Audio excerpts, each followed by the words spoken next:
No, watch these guys pull these plates. They got to do like real good timing. Oh God, yeah, no kidding. Right down to 5. So like I don't know. I don't think anybody else is doing this. Not that you have to do this specifically, but this is like super old school, like strip sets on the barbell squat. Yeah. Oh yeah. You know what I mean? Like still going 3 plates now. No, technically, can you find another like as far as load versus risk? This is like as risky as it gets. Yeah. Right? Like it's barbell squat 7 plates. Yeah. That's as risky as it gets, right? It's like top of the food chain, high risk exercises. So I don't know. Hadi's a crazy psycho in the gym, man. You got to hand it to him. Hey everybody, it's just bodybuilding. Welcome to the show. Dusty, I like how I threw you off there. You threw the welcome in a different all spot. of us. A little poetic license. Of course, I'm Big Ron Partlow. Got Dusty Hanshaw and the producer Scott McNally. Remember to like, share, subscribe, comment, and ring the bell. I had to be careful with my bell because my mic is closer. You've adjusted your microphone. I I too am dealing with a slightly different microphone placement today. We're going to see how Scott likes it. We only spent 25 minutes to get them to move their mics this far. That's all it took, guys. That's all it took. You can see why the big movies take so long to make. Yeah, like, exactly. Yeah.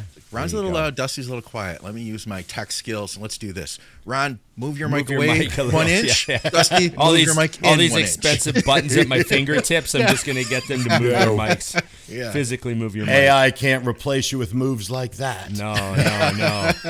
No. Do not teach the AI what you want us to do. It has to be physically done. All up here. Yes. Okay. Remember, IamMutant.com. Go to IamMutant.com. Get your ISO surge. Get your all in. And, of course, everyone should be on the gear. IamMutant.com. Dusty and Big Ron are your codes. Thank you to Mutant again for sponsoring the show. We really appreciate it. Yes. I love it. People are watching. Oh, Patreon exclusive. Damn. Yes. These guys are happy. Good to see everybody. Yes, the B channel. Cool. Why on the B channel? Why am I not seeing? Oh, there we go. That's our live for fun channel. So it's good to have you guys on here. Only certain people know about the B channel. It's like underground, like when a band does an exclusive recording, like a pop-up show. Like they just show up somewhere. Exactly. They just show up somewhere and play three songs and leave. Yeah, bang it out hard and that's it. Yeah. Go. Yeah. There it is. I was hitting the wrong button. I was like, why can't I see the B channel? Okay, we're good. We're good. Happy to be here.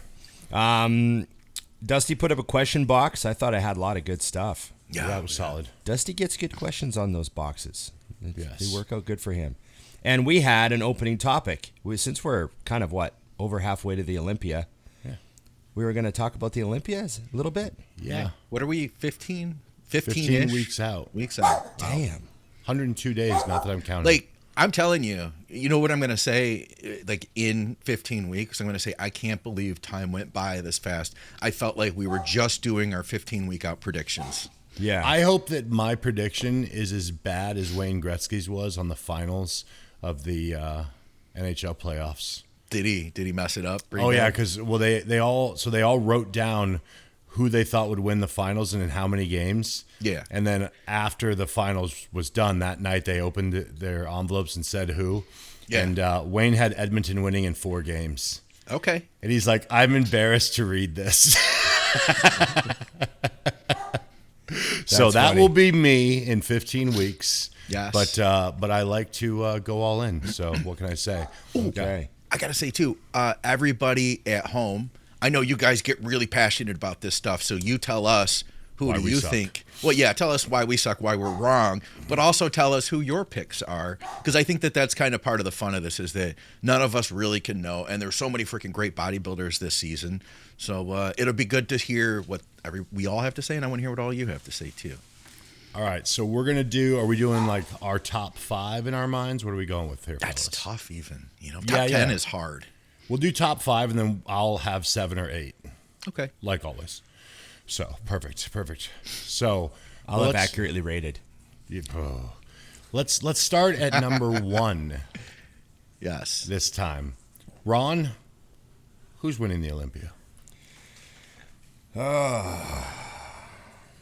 I don't know how good I've been at picking winners lately. I can't remember the last few Olympias. Just ignore the dog. Keep talking. It's fine. Oh, yeah. Your dogs Are aren't they as still loud as cleaning mine. your windows today? They're not cleaning windows. They're fixing something on the outside of the building. Driving me crazy. Oh, okay. Dusty, go first. All right, fine. I'll go first. I am going with Samson. And the reason I'm going that route is because when I see him just standing, living life, I'm like, that's Mr. Olympia. I mean, he has 24-inch arms, yet his body all fits. Yeah. Like, when you look at Samson, he's so well developed that even with 24-inch arms, you don't go, he has huge arms. Nobody has that structure. No. Do they? He's just so well put together. So that is my bet out the gate. Obviously, it comes down to a lot of things we all know. Who comes in, this and that. Of course. But I think if everyone comes in at their best, Yeah. I just think that, to go back to Chris's great metaphor, eventually, no matter how nice a five-story building is, the 10-story one just seems to shine a little brighter. Yeah. So I'm waiting for Ron to put his ears in. Ron, I threw down Samson as my winner, just so you know. Yeah. I sort of think Samson's going to win again, too. I know that he got beat by Derek when Derek was absolutely, perfect. Yeah. Condition-wise. It's funny. When we see things once, and then, the next time the guy's 98% of that, we're like, eyes off. Right. Yeah. I'd hope to ever be that off, but We're just so ruthless, right? As fans / judges. Yeah. Is Derek going to look like that again? And even if Derek looks like that again, is Samson all of a sudden way better? Does Samson look like that? Does Samson show up in the condition that Derek can't beat? Right. Samson looks like he's gotten bigger. He looks absolutely humongous with that crazy shape and structure. Hadi, is Hadi still a question mark with legality and all that stuff? I don't know the latest. Fans, according to fan reactions, it's not a problem. Yeah, that's what I heard too. Okay. So there's that. Well, and then, Nick, obviously everyone throwing Nick's name in, how good he did at the, the I last thought he show. was supposed to retire. He was so bad. Right, Yeah. right. Oh, wait. I guess we're all eating those ones. Yeah, but I think when it comes down to winning the Olympia, you're looking at Samson, Hadi, and Derek. I think we're still in that era. Yep. That's still the era we're in. We're still in the Phil Kai era, right? Right. That's the chunk of time we're in right now, and I think Samson's going to come up with his second Olympia. Scott? I think that's possible. In fact, that's who I think that if he nails it again, he will win. I think that with that size and his structure, there's nobody comparable to him that has that tall X-frame structure. And I think that if he nails it, and already being Mr. Olympia, the whole gotta knock the champ out thing, I don't feel like that is quite as strong as it was before, but we do know him as Mr. Olympia. I feel like he's been a good Mr. Olympia this year. I feel like he honors the sport well. I feel like, he's definitely portrayed the sport in a great light. The stuff that I've seen him do, I just think he's doing a really great job. Now, here's my question mark. And I kind of feel like this is just being completely honest, transparent as a coach and as a fan of the sport and as somebody who's been experienced peaking a lot of people. I believe that his wife probably knows him better than anybody else. I also feel like there's this level of because she did it once, they got the Olympia once, that now we're supposed to credit her with being able to repeat that multiple times, time after time after time, with a lot of pressure and the biggest show there ever is. That's a lot for somebody who isn't doing this all the time. Do we need a coach to be able to even compete at any show? Absolutely not. We don't.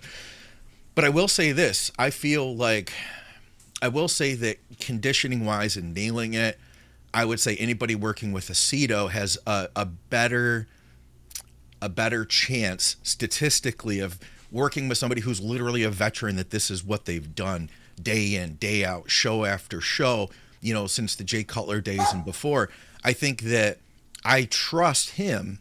I trust aceto and what he's going to bring, versus Samson's wife. She still isn't tried and true as far as being able to nail it with him, right? I can it be done? Absolutely. I think it can. But I think there's a bigger question mark with her picking him than, say, aceto picking him. So I will throw that out there. Do you think when Samson won, in your eyes, was he flawless? I would like to see him still a little harder, honestly. Yeah, condition could have been better. The reason that I asked that is He because wasn't peeled to the bone.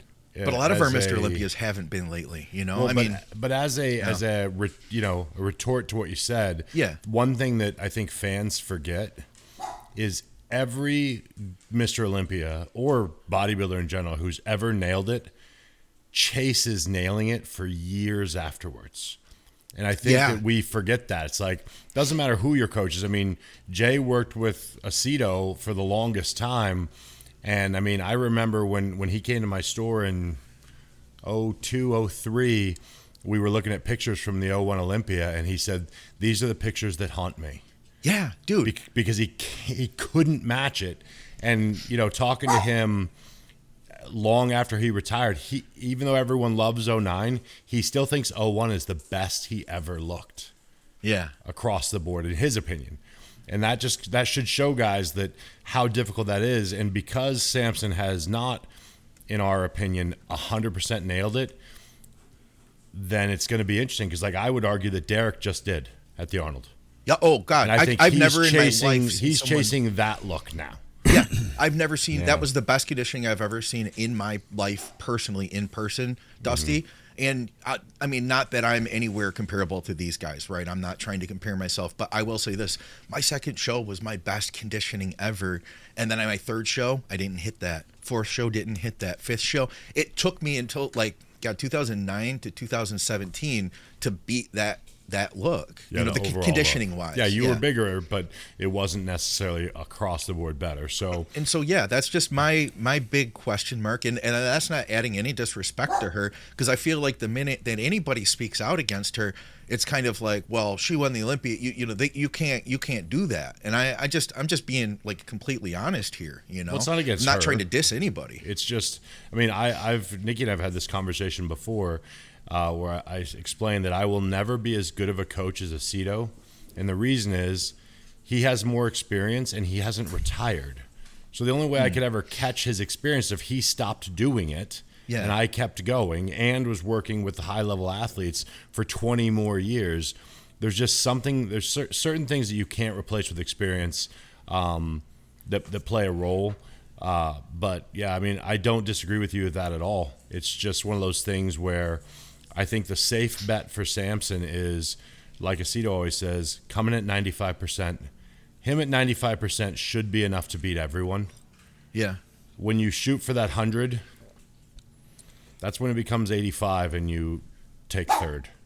Yeah. If you miss. Who's, you know what I mean? Who's coaching Hadi? Because Hanny's not, right? Hanny's totally retired. I'm not sure. No idea. Maybe our listeners will know. Can you guys chime in? They will definitely know. One thing I just I'm like, I don't know who's coaching Hadi. Yeah. So, yeah. We find out who Chris is. Holy shit. So there's our number one. Yeah, number one. Number two, Ron. Roll with it so I don't speak first on everything. Well, I mean, the Olympia isn't where we get a lot of oh, wow, what an amazing upset of complete juggling of everybody. That's just not what we normally get. You know what I mean? Mm-hmm. I'm sort of expecting kind of a lot of the same. I'm expecting Derek to probably be in the top 2, and I'm expecting Hadi to be in the top 2 or 3, and I'm expecting Nick to be in there sort of being what he was at the Pittsburgh show with Derek, where it's a big problem and they're juggling and they're not quite sure where he's going to land. And that's just kind of how I see it. I see Nick as the most polarizing of those 4 guys. Yeah. If I had to list those 4 guys, I mean, that's, forgetting there's all these other incredible guys in the show that could be pushing for those spots. I mean, you got Martin in there, and you got Bonax back, and like just these guys that like are really good that could push for top 6 type of placings. I think Nick would be the most polarizing of all of them. Right. So to me, he's the guy that could land in the widest range of spots, just depending on exactly what his look is. Let me ask you this, guys. Who do you think is hungrier, Nick Walker, for all the crap that he's been through over the past few years, or Derek Lunsford for having gotten the title and lost it? Ooh. You know what I mean? What's Arnold's quote? The wolf climbing the hill is hungrier than the wolf on the hill, because when he's hungry, the food is there. Yeah. I don't know. I feel like my stance on that is it's the Olympia. Right? And everyone in the top 5 is starving. And I know what you mean. Including Samson. I don't think he's any less hungry than the rest of them. No, you know what I don't. mean? That's what I mean. I don't think that really plays a role, because if you're being honest, that let's just limit it and say the top 4. I still stand by the fact that if Nick were to win the Olympia, I wouldn't be like, oh, I can't believe it. Like, I could absolutely see him somehow pulling that off and getting it done. Yeah. So at least 4, I'll say. At least 4 guys are going to the Olympia to win, like truly knowing that they are there to win, which makes it, off the charts. I think the thing that comes into play is just like any other sport, who stays healthy, whose body cooperates, whose life cooperates. That's one aspect that most people don't understand is, being overly hungry could be an issue. Because that could throw your body off. Like you want to just be in cruise control where things are just clicking and you're so relaxed, and you wake up the morning of prejudging and you're like, well, they're fucked. But not worried about it, if that makes sense. So, I think they all are. And I will say I would love to see Nick jumble things in a way more than I expect. Because mentally, I'm putting him in 4th if I had to just guess. Okay. And I would love for him to prove me absolutely wrong, because that makes for a better show. If all of a sudden Nick is battling 1 and 2, this is exciting. Oh, yeah. You know what I mean? And not that it wouldn't be exciting to see Derek and Hadi, Derek and Samson, or Derek and Hadi, or Hadi and Samson go toe to toe. But because most people who are watching see those 3 as the biggest threats, it does become more exciting, just like the 01 Olympia, when you're like, why are we looking at Jay Cutler? Why is the guy in 9th the scariest guy here? The guy in 9th from 2000. You know what I mean? So, but I think we don't have, because we didn't have social media and stuff back then, you don't really get the shock you used to get. Because you're watching, like, we all knew when Martin was coming in last year that he was a lot better. Oh, yeah. But if we weren't watching him throughout the year and he would have just shown up like that, we'd have been looking at each other like, what happened? Yeah. So neither of you guys have given us a second place. Yeah, he did. I'm just being clear. I think Derek. Derek, and I do too. All right. Okay. Yeah. I got Derek, and I got Hadi, then I got Nick for the top 4. I'm gonna take Nick for second. I want to see that happen. Part of it might be wishful thinking, but I think that technically these guys are all so close to one another. Yeah. I think that, and let's face it, we've heard stories. Everybody's heard stories. Camp Janson, there may be a lot of gear happening over there. And I really do believe that Nick doesn't need to hit things as hard as he has. Possibly. I don't know if he's used a lot, but I imagine that it's less. I imagine that the stress load is just going to be less going on him.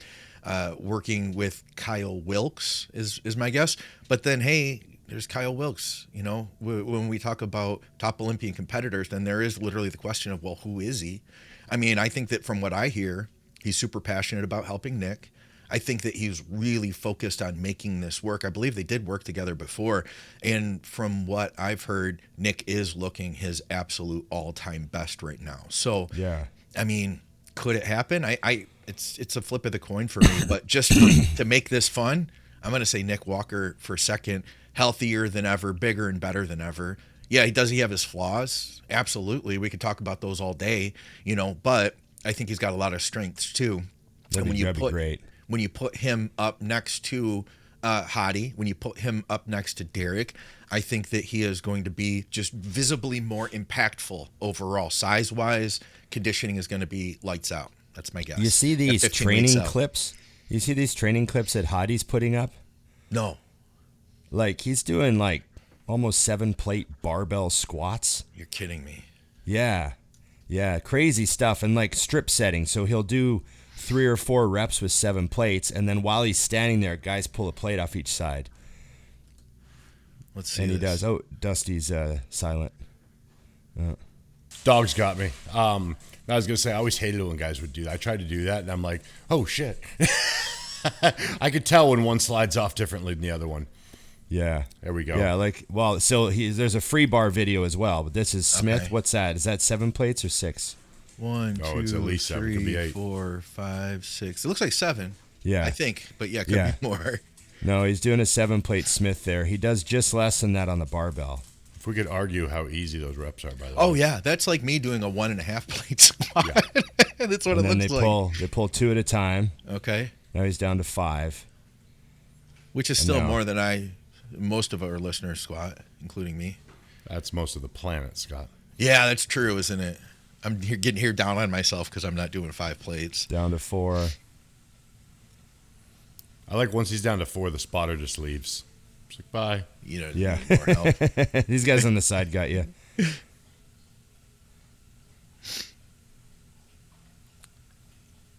But just like crazy output. Now, if you don't Fine. put his feet just a little bit further in front Yeah, of imagine him, Yeah, quad he he moves moves development. back to the you You can. know, really inefficient here. He's not isolating. You're never going to get big doing it like that. Go back to his videos again. Is Okay, the yeah. barbell one on his Is page? this it? Yeah. So what's Okay. this? This is 6 and what appears to be like a 35. I predict that Hadi's legs are going to be huge. That's my prediction Right. today. But like, That's a isn't tough he? one. Yeah. I just think like the impressive thing to me is this guy's not 26. Yeah. Like when I see 26-year-old guys on Instagram doing this, I'm like, go get him, Tagger. Like, Yeah, and just don't dig get hurt this yourself. out, make that money. Like, Yeah. And then I see a 40. What is he 40? Oh, yeah, How I old's think Hadi? so.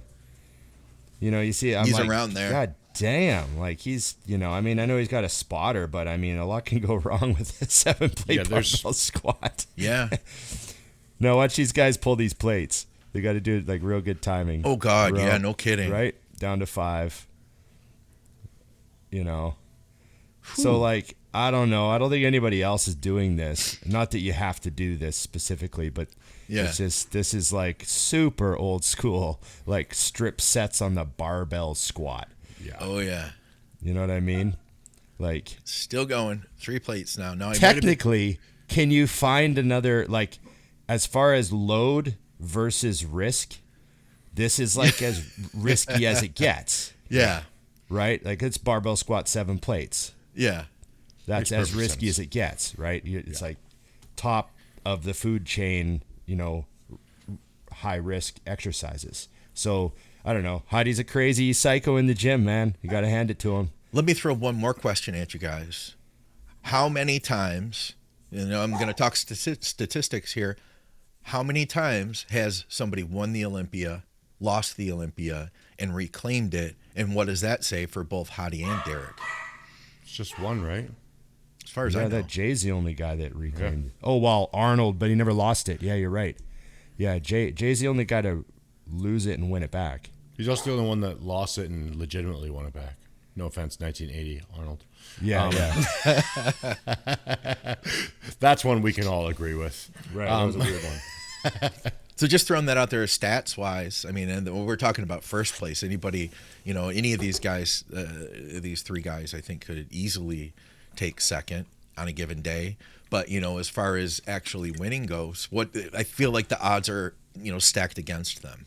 So the odds would be better statistically that Nick Walker would win than Hadi or Derek, isn't it? Right. Yeah, that's a valid point. Let me ask you this, though. Separate subject. Who's the people's champ now? Dude, I feel you go ahead, Ron. I'm talking a lot here. Oh, it's okay. You were excited. You're ready. Go. Yeah, I feel like itching. people freaking love Samson. And it's rare that Mr. Olympia is also the people's champ, but people absolutely love Samson. I think losing the Arnold could actually make Samson, you know how people are. Yeah. I think losing the Arnold actually could make people happier to see him win the Olympia again. Huh. Mm-hmm. Because that whole thing, if you just win everything, people start to go, that fucking guy. Yeah. And when you're not, when you're human, the chink in your armor is found and you're more humanized, oh, fuck, he didn't win the Arnold. I think seeing him win, let's say Samson comes out hardest he's ever been and he clearly wins. I think people will be extremely happy for him. Mm-hmm. Yeah. Yeah. Yeah. I find it interesting because I think back. First off, you've got Nick, who I want to make sure everybody understands. I'm being sarcastic with the remarks about him retiring because I just can't believe how stupid people are. Of course. I feel like him and Hadi are the people's champs. You just can't, everyone's behind Nick right now. And Hadi, I always loved Hadi to begin with, but I'm sorry, when he saluted Dexter Jackson on stage, it just told me who he was. I was like, wow. The ultimate sign of respect, a moment between two guys with the whole crowd there and 10 guys on stage, and he just had to give Dexter his dues. Yeah, I'll be curious. I'm almost as curious as that award as I am the title, because they are all so popular now. Yeah. But those three, in my opinion, are the most popular. I'll agree with you, Scott. And obviously, Hadi's fans are the most passionate. So, real quick, before anyone finds my address, I have Hadi winning also. Please do not threaten me. But it's exciting to be back in this mix where we don't know, where it can all go well, and where we do know whoever the winner is, whoever comes in at their peak and deserves to win, is the best thing for bodybuilding. Whereas before it was a little rough. You're I know fans have been irritated, but I've passed on the Olympia multiple times knowing who was going to win. And I was like, I've seen this show a million times. I'm going to go to dinner. This year will not be that year. No, I said I'm glad that we're not in another, dynasty phase. Yeah. Yeah. It makes it fun, era. man. I saw all of Phil's wins. Yeah. I saw them all, whether prejudging or finals, at least one of the shows. But it's not that exciting. Yeah. Right? Yeah. Did you guys see this? We just had breaking news come across the Instagram. What's that? Ronnie Coleman hospitalized with serious medical condition, as per his official statement from the Coleman family. Okay. So that's not good news. We wish Ronnie the best, obviously. Yeah. And they've released a statement here saying that he was admitted to the hospital on Sunday morning due to serious medical condition. Okay. He's currently receiving expert medical care and continues to show his incredible strength and resilience. At this time, we respect you. Don't speculate, etc. Blah, blah, blah. Yeah. Thank you, the Coleman family. So that's the official statement. So whatever Ronnie's going through, we wish him the best. He's the king. So that's a rough one. That's Ronnie is my Dorian to you, Ron. I grew up in the sport with Ronnie winning, and so he will always be the king in my brain. Right. Yeah. Wow. That's but I'll also say Ronnie is Ronnie, and whatever he's going through, if someone could get through it, it'll be him. Absolutely. Yeah. On a brighter note, while we're on these bad subjects, how great was it to see Fouad walking? Oh yeah, that video of Fouad, and then he even like cracked a little joke there. He tried to show his butt, but he couldn't get the hospital gown apart or whatever. He tried to show his butt, and looked like he even kind of had a bit of a chuckle. Yeah. Which was like, holy shit. I mean, that's a key thing right there. See the bolts in his neck? Yep. Yeah. Like, man, he's so lucky to be walking and talking. Like, fuck. No kidding. I mean, he broke his neck, you know? Yeah. And, I've known a few guys over the years, big bodybuilders, who have broken their necks. Okay. And it's always the same thing. The doctor says, man, your muscle saved your spinal cord. I've heard stories like that too. It held your head on your body and prevented those vertebrae from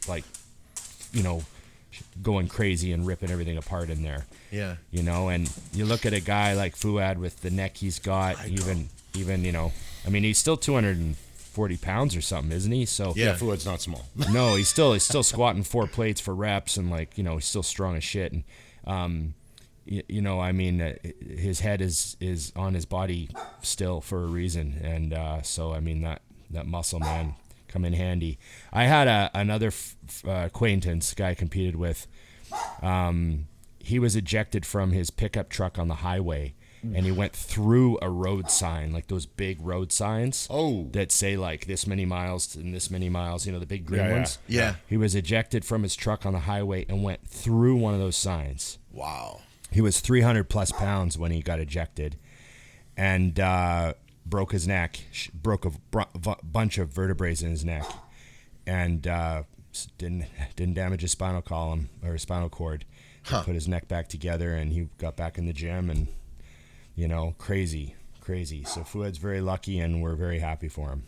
Yeah, no kidding. I'm and this is probably going to sound awful, but I'm going to say it, and I hope people understand what I mean. I'm very excited to meet the post near-death experience Fouad. I was thinking, Dusty, when I saw him walking, about you. That's the first thing I thought of, was you coming back from your coma. And that's my thought too, man. Is like, I wonder how is this? You can't help but be affected by something so huge as this, right? Well, this is me, my opinion of what he's probably seeing, but Fouad's not dumb, and he's very aware he's lucky to be alive. Yeah. My friend that got in an accident 2 years ago had the same thing happen. Okay. Hit a car, went over the car, and his head hit the tire of a stopped semi, and that's why he. So very similar thing, and it was in an instant. So yeah, that all by itself just shows, without getting into beliefs or anything, to me that just means your time is not up. Because if it was supposed to be, you'd be gone. And Fouad already gives the world, not bodybuilding, the world so much. But I think the next version of Fouad 2.0 is going to be even more special. I think that the people rallying around him as a human, not as a business owner, not as a podcaster, not as a professional bodybuilder, just people who have shown that they love Fouad and what he's done. Even as well known as he is, I think has got to be like, holy crap, like, these people care. I mean, I had people that never knew him coming up to me in the gym, and they, like, you could see they were shook. Yeah. When it first came out. So I think that we're all very thankful he's still with us, but what we have to be thankful for is yet to be seen at an even higher level, because he's always been special, and I think the next version is going to be even more. And that's going to be something where he can continue to give to people well beyond bodybuilding.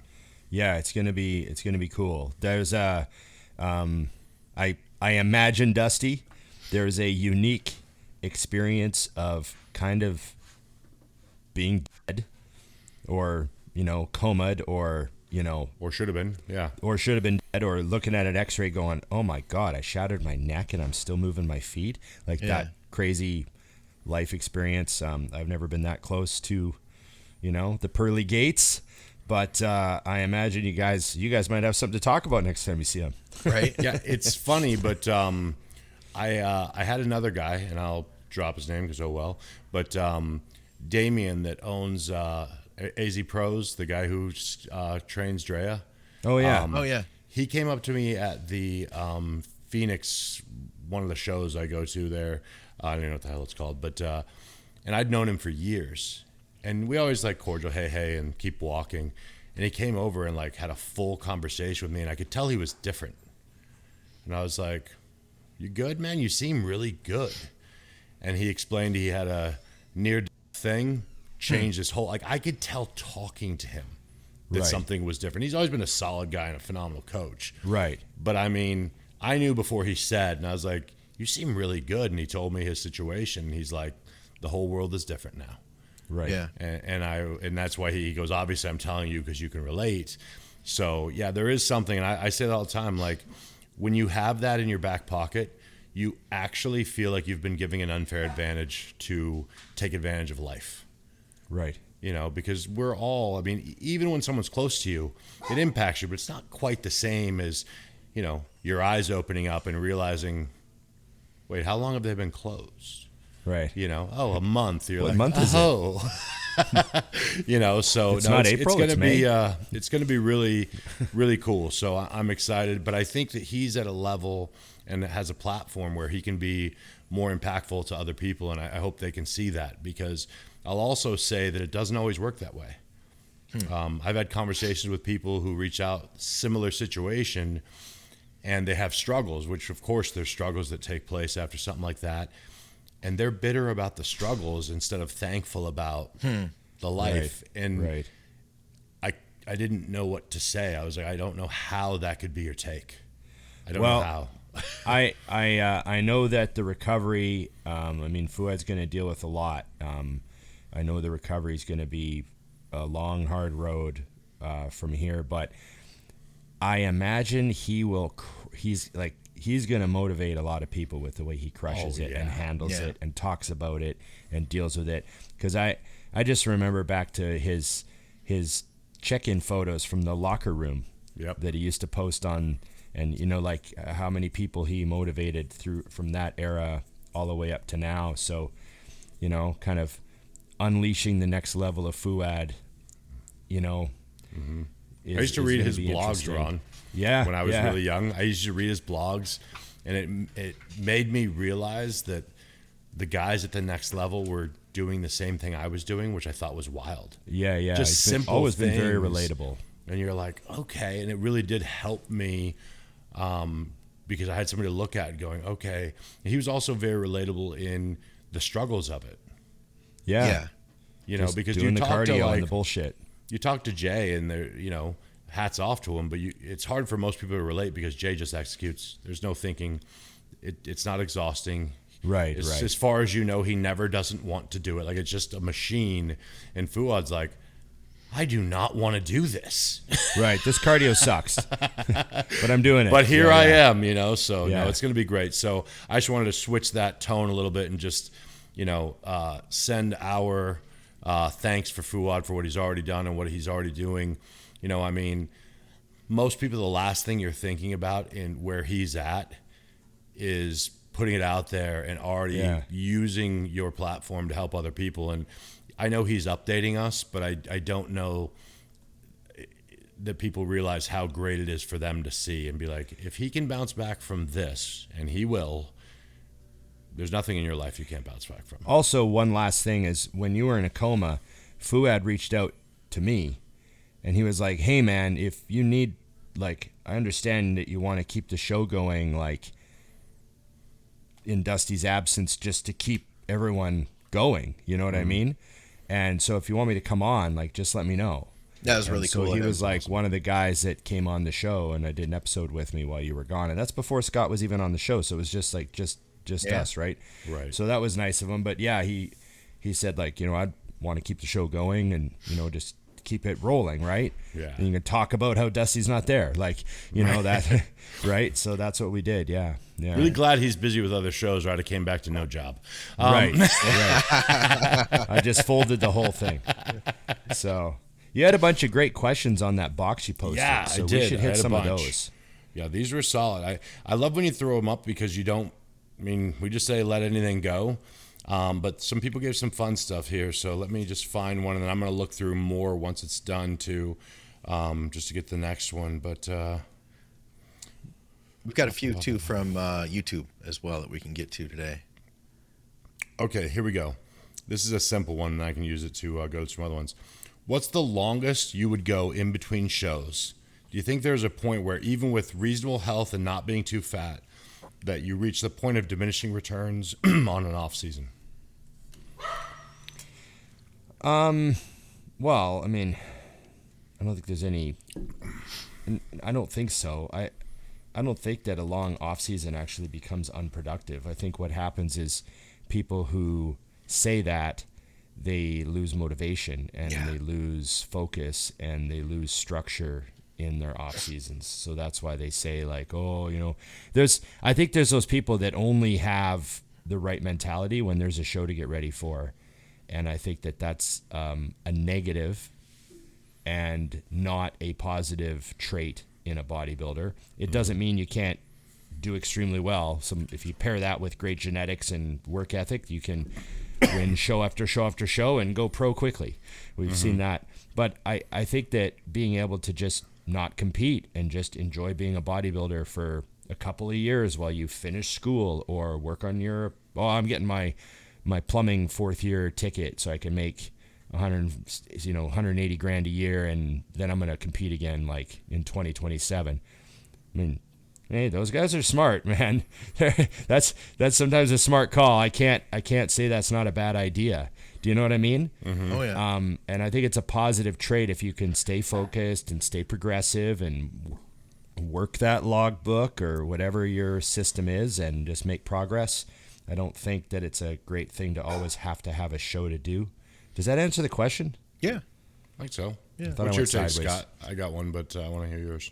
I would say I'm with you that, Ron, that one of the issues I think that comes up is that people end up with that long if they have 1 year, they're like, oh man, that means I only have 6 months to grow. And a lot of times, unless you're already pretty close, that's even pretty tight, you know?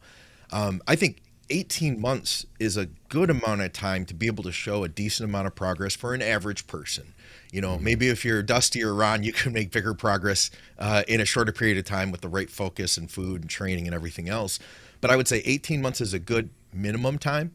And I don't have a problem with 2 years. Like 2 years between shows, I think is really solid because it gives you enough time to really put on a nice amount of tissue. And I do want to shout out one of the guys that I work with. So we competed, I think it was what was it? It was like, basically, he competed last season, and then he was thinking, you know, we're going to take this year now to grow. It was like right toward the end of the season, and it was his first national show. He got 7th place at, I believe it was USA's that we did, and in Classic. Yeah. And the lineup was, you know, incredible. So I think that this guy really does have the potential too. And he said, you know, let's plan for early 2026. And so we've taken all 2025 to grow. And he got the bug, the itch to like, let's get this going, you know. And he said, hey, what do you think about doing the Arnold amateur? And I said, well, you know, we could. And then it would be, you know, a little bit of a jump to junior nationals or junior USA. And then he said, well, what do you think about if I do that show? Now he's going to try to say, well, what if we do the Detroit Pro? You know, that's my qualifying show. So now we're like, April, and we don't have his target show until like May, June, July is where we're real. Anyway, I'm grateful because I left it up to him. I was like, right. Well, I think you'd have a lot of fun at the Detroit Pro. I think, you know, the amateur part of it. I think you'd have a lot of fun at the Arnold. Statistically, there's only one card there.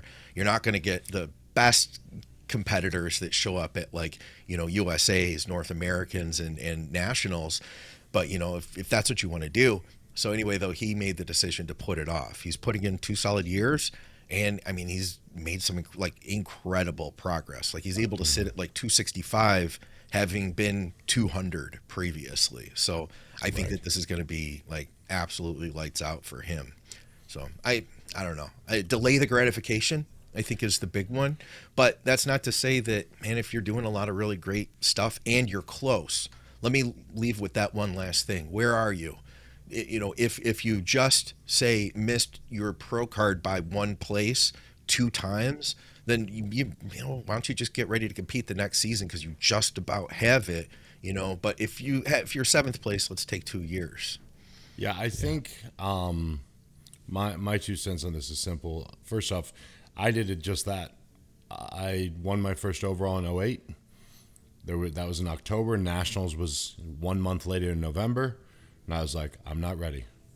And I just told myself, back in the day, you could go on MD every Sunday morning and see all the shows, all the regional level shows, and see who won. And I just told myself, I want to watch these shows knowing I could have won all of them, or at least been a toss-up before I even considered doing a pro qualifier. So I ended up waiting it was July of 2010 before I competed again. And that was a good wait. But the big thing, like you said, Scott, is, and Ron, you have to treat a longer off season as a truthful thing. I think people go, well, I have a long time now. I was like, no. You have the time you need, which means you need every day of it. Yeah. I think when you're obsessive and if you love bodybuilding and you love training, that part was easy. I always felt like time was ticking on my back in November of 08 for a show I didn't even know when it was going to be. But I knew the harder I worked, the more focused I was, the quicker that show would happen. And then my next caveat is what you just said, Scott, which is when you're in the mix, now it's time to just keep going. I mean, there's a guy at our gym that I think is really good. He just won the show here. Easy win for him. It's not this show, but he's like, I said, what are you doing next? Like he's on the edge of being a pro if he comes in perfectly. And he's like, I'm going to do North Americans. I'm like, great, understood. But in the back of my head, I was like, why wouldn't you do the USAs first? They're 5 weeks apart. Yeah. Like, to me, when you're on that zone, it's like, do the USAs. Maybe you don't need to do North Americans. Or you're in 3rd and you're like, 5 more weeks, go straight to it. Right. I mean, a lot of take guys... Take advantage of the time that you're in shape. And those are short windows. I mean, 5 weeks, it's a painful 5 weeks, but it's easy versus one crack, especially your first national qualifier or pro qualifier, because you are introducing yourself at that level. I don't care what anyone says. When the show is stacked, and I know that isn't like it used to be, but when there's 7 guys they've seen 5 times, unless you're coming in and just dusting them, you're starting out in 7th. If there's 6 guys they've already known, you know what I mean? You need to find a way to get into that mix. Yeah. Because I will say, and I'm not saying there's any bias, but I know that when I come out to do my 3rd pro qualifier, they see my name on the sheet and they look up at me and they go, oh, he looks like shit, never mind. Or he looks awesome. We'll remember that. You know what I mean? Yeah. And there are occasions, and I know Ron's seen this too, it's like there are guys that you're like, how did that guy not make the top 5? Even though the top 5 was really good. And the reason is they had already filled the top 5 with great guys they knew. Yeah. And he ended up in 6th or 7th, didn't even get to stand next to him. Yeah. And that's a big thing. But once you're in that mix, to me, that's when it's every single year, at least 1 or 2 shows a year. I mean, if you're in the States, we have a huge advantage. There's a lot of pro qualifiers. To me, not doing 2 back-to-back is crazy. Yeah. I remember 2009, I went to my first North Americans. And I'd already done a bunch of nationals, but I'd never bothered going to the States. And I went to my first North Americans. And I thought I looked pretty good. I was working with Chad. I went out, did my thing, wound up in the second call-out. They put me right in the middle of the second call-out. Okay. And then we were done, and, 3rd call-out, 4th call-out went, whatever. And I was backstage, and I was, like, disappointed because I didn't make the top 5 call-out. Right. And I thought I was in better condition. Yeah, I thought I was in better condition than several of the guys in the top 5, but they were really big. Like, they were big guys. Yeah. And I was like, fuck, I thought I'd do better. And I've told this story before to Dusty, I think, but I was backstage and of course super heavyweights is at the end of prejudging, so it's like really emptying out, right? 2009, there's not a bunch of other classes going on, right? Yeah. So it's still the Dating back ourselves. Yeah, the back room is very empty at this point. Yeah. And I remember Flex Wheeler and Stan Efferding came backstage, and they were going to see Keith Williams, Okay. who had made the first call out. Yeah. I think he wound up second or third. And Keith was a huge guy. Yeah. And they were walking across the room, the big empty room, to see Keith Williams. And Stan looked over and saw me, and I was putting my tracksuit on. Yeah. And he nudged Flex and pointed, and Flex and him turned, like 90-degree turn, and came towards me. Holy crap. And I was like, I look behind me. There's no one behind me, just a curtain. Maybe Keith is behind me. You know? Yeah, no, Keith's like over on the other side of the room, and I'm like, Yeah. okay, they're walking towards me specifically. I'd never met either one of them. Yeah. I'd met Flex at the Olympia, but he wouldn't remember me. Right, right. And they're walking towards me, and they just come right up to me, and the first words out of Stan's mouth was, "They just missed you." Phew. And they both shook my hand. They go, "You look great." And I go, "Thanks." And then Flex goes, "Yeah, they just didn't see you until it was too late." Huh. And then I was like, "Oh, well, thanks for that." And then they said, "Yeah, have a good show." And then they just walked away. And I was like, "Oh, I felt better about that." You know what I mean? Yeah, for sure. Wow. The next year, 2010, I show up. We're all lined up, and they're calling names. And the first call out has 6 guys in it this time. Okay. I still wound up in 6th. Okay. But my point is, they didn't call my number. Steve said, "Ron." Yes.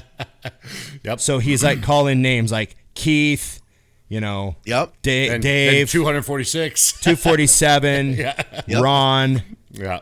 And I remember thinking, okay, Yep.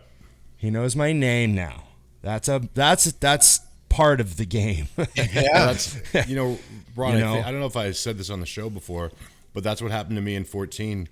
The stage at North Americans, I don't know if you've been, Scott, but it's really small. It's my favorite show. It's And my when there's favorite national show. 26 super heavyweights up there, there's nowhere to stand. Yeah.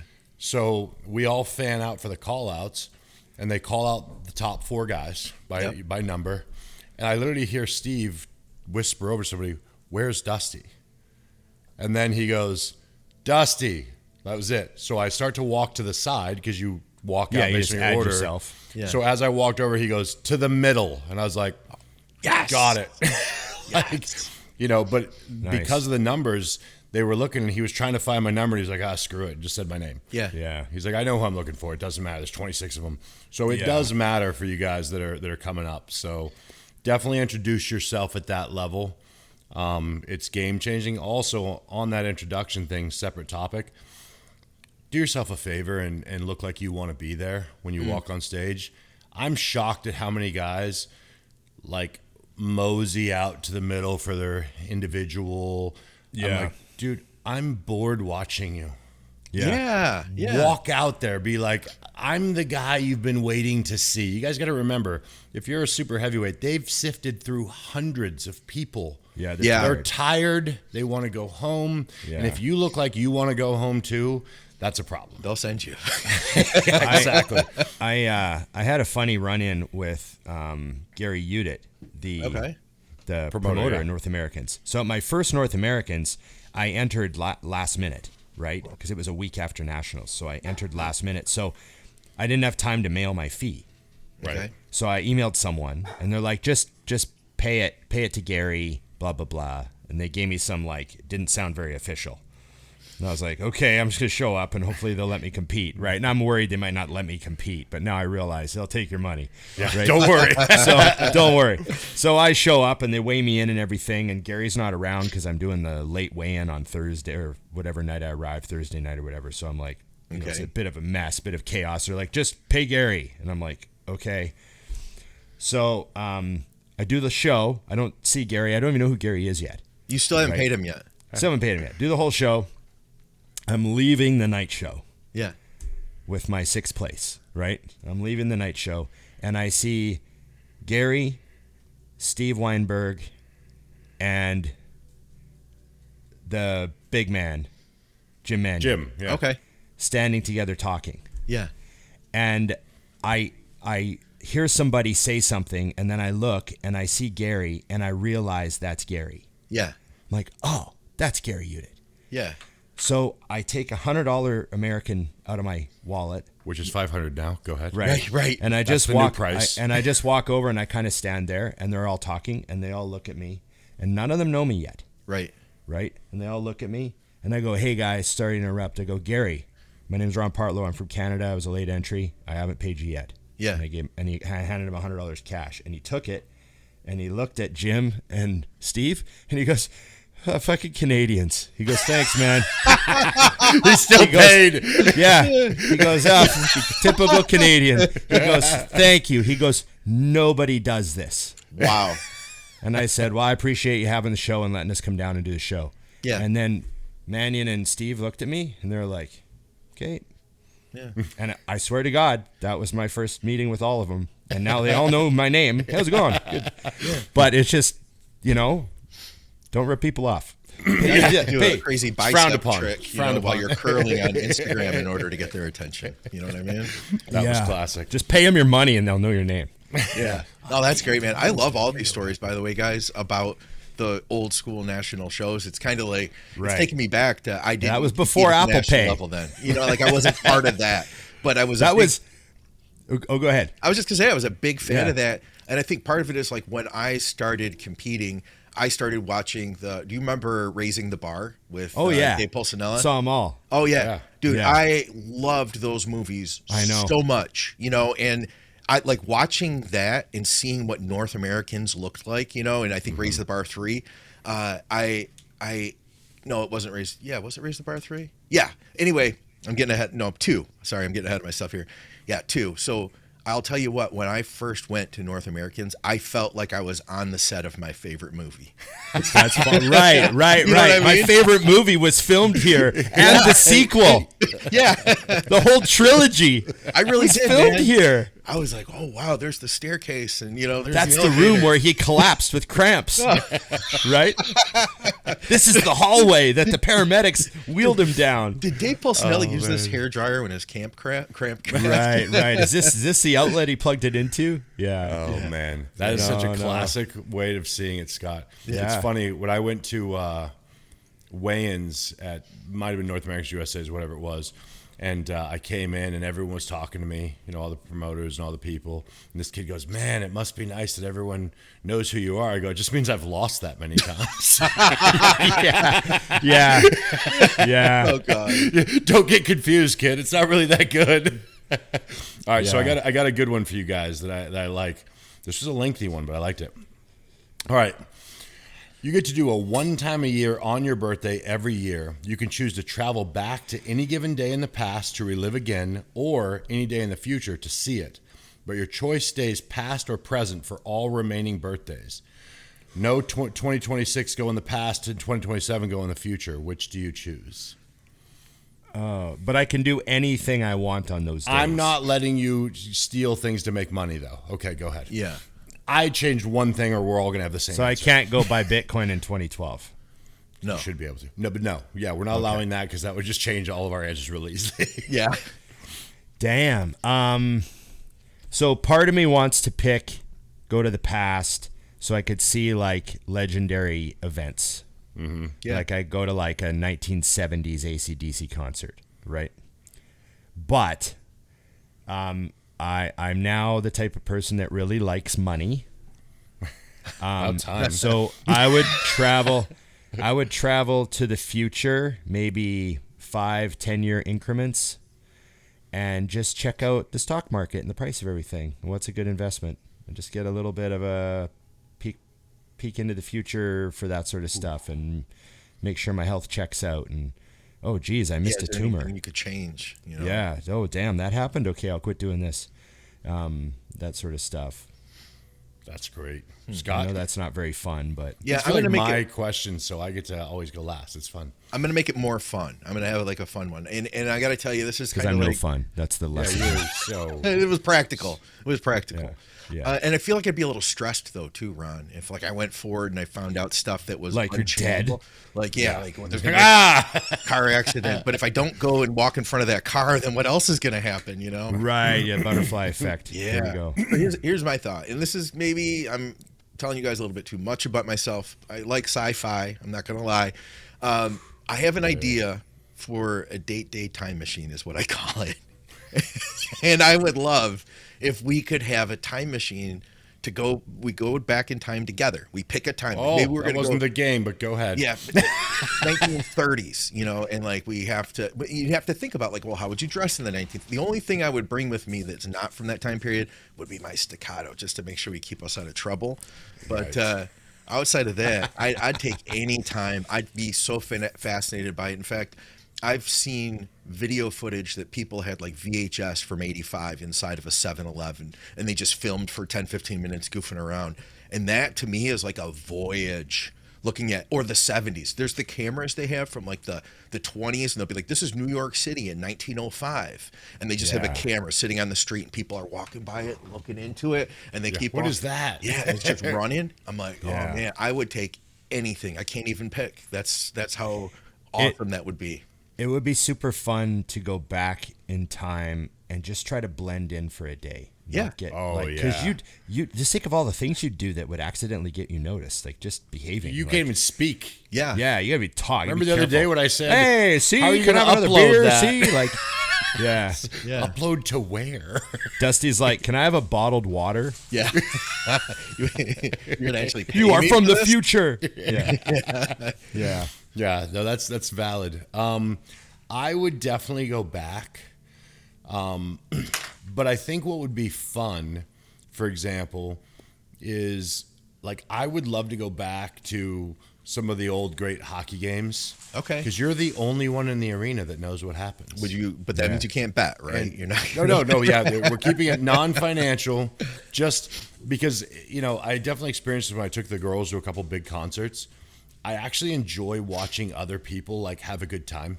Yeah, I do too. In the world that we live in, where everyone is like hating on everyone all the time, like I love to go to a concert and just look around and be like, look at all these different people, like just having a great time, doing the same thing. There's people here that you don't think would ever know each other, So doing something like that, and like you said, Ron, there are moments in time that we know are ridiculous. That it's like, I just pop into that. Yeah. And check it out. That's kind of what I'm saying, man. I'd just love to see it. Anything. Yeah. But it would be, I think I'd go the opposite route as you, Scott, though. I'd roll in making sure they know I'm messed up from the future. What are you putting in your mouth? It's just a Zen. Don't worry about it. You guys will go through a lot until you get to Zins. Yeah. You're going to get a lot of cancer before you figure this. I also would really love to go sit in a restaurant where they ask me if I want smoking or non-smoking section. Oh, yeah. I told the girls about that. They're like, what do you mean? I was like, you could choose. They were like, you could smoke in a restaurant? I'm like, oh, yeah, absolutely. They don't know. And the section didn't matter at all because you were all in the smoking section. Oh, man, I still vividly remember, I worked in the bar for 16 years. I started in 1993 working in the nightclubs Smoking when I was 18. in the bars. And I remember 2003 in Canada anyways, in Edmonton. Yeah. 2003, they passed the law. No more smoking indoors. Okay. And all of a sudden, there was no smoke in the bar. And I remember how unbelievably dramatic the change was because I had gotten so used to it. Right? So I went home that night and I showered, and the smell of cigarettes didn't come out of my hair. Oh, yeah. Or your clothes. Because I would come home and I would just Saturated. reek like cigarettes. Yep. And I would change my clothes and throw them in the washing machine because even if I put them in the fucking laundry, the bedroom would smell like cigarettes. Oh, Oh, yeah. So I would put them in the laundry, 3 a.m, load of laundry goes in. I'd shower, shampoo, everything. Yep. And you'd smell like thick, coming rich out. cigarette smoke coming down off of you as you showered. And I remember that first night in the bar, being able to like see across the room. I was like, holy shit. And then I came home and showered, and I was like, holy I've been killing myself working there. Like, I had so much exposure to secondhand smoke the whole time I was there that's 10 years in the bar, right? And I just remember, I remember that. And people now are like, what? Yeah. Yeah. You lived like that? You know? It's crazy. It was also a rougher time because back then you'd be like, look at that girl across the bar. She's hot. And then you get over there and go, pretty oh, hot. man, that smoke really gave her some help. Yeah. And remember, guys, if she smokes, she pokes. All right, I got hold another on. one. I had one thing I want to throw in, and that's because I just thought of this morning. Was there a time in your life, Ron, because I think, Dusty, you may have been too young for this. Was there a time in your life, Ron, where there was no seatbelt laws? No, that was in the 70s in Canada. Okay. So as a I kid, always there had to weren't have a seatbelt seatbelt. laws. There were at least, I don't think there was. My mom used to make us buckle up because we were really little kids. But I remember some people's parents didn't make them buckle up. Yeah. And then it changed really early on in my life, and you were forced to put a belt on whether you want to or not. But I remember that back seats used to just have lap belts. oh yeah. Which literally cut you in half if you get in a rear end. If you get rear end somebody, When we in the drive back seat. around in our old '77 Bonneville, they had a big bench seat in the front, and then armrest came down, and my seat, because I was a little kid, would be sitting on the armrest. Yeah, So I could right make through sure the I had windshield. those- right through. First one to die. And if you notice, Scott would be the first person to know we got in a car accident. and people that drive those, they restore an old '60s car or whatever, and there's no headrest. Oh Yeah. yeah. You're like, oh, geez, that's a broken neck. Or the metal glove box that comes down and just chops it right off. Oh, yeah. Like there was a car, they called it like it would, literally a metal glove box is just like sheet metal that lines right up with your neck when you fly forward. Yeah. Ron, remember that terrible movie that we both said we watched with, there's Hardy in it? Yeah. There's a part in that movie where the guy gets in his car, he goes, is that a cigarette lighter? Does this thing actually work? Like, he was so excited. Yeah. And when that happened, it reminded me. I was like, oh, yeah, that was a thing. You pushed it in, waited for it to heat up, and then just take it out. Yeah. Yeah, I remember. I saw a meme the other day. It was like a burn mark from one of those. Oh, And man. it said, you're old if you know what this is. Yeah, exactly. Very valid. Okay, I screenshot this because it keeps going away. Yeah. But I liked this one. Oops, maybe I could learn how to use my phone. That would be good. All right, here it is. How do you balance wanting more versus satisfaction? I do what I can, and I feel like it's the best I can do right now. I'm an average gym bro that wants to compete in 4 years. In the gym, I'm not nearly as big as most. Within the rest of the world, I feel I look way better than most. Does this feeling ever go away? It's a great question. Does it ever go away? Forget about those people in the outside world. Only focus on the biggest people that you know and compare yourself to them constantly. Yeah. Tell yourself that that way you're not you're- going to be good enough ever until you but reach don't do that in side. June. It's a bad month for that kind of thinking. Men's mental health awareness. You'll be big. Well, there's a certain amount of there's a certain amount of healthiness in that drive. You know what I mean? I applaud the drive to compare yourself to the top, right? Yeah. But also, I don't know. How healthy is this person other than this? To me, when I read that question, I think the magic is in how you frame the mindset of that. Right. How I is think this it's important to frame that when other people, and let's try your best to not think about the very best in the world of bodybuilding because they are not human, but other people have done something, it means you can. Right. Yeah. And if you're chasing, when I got into bodybuilding, I had no idea what my limitations were. It wasn't until 2 weeks later. But when you Not big yet.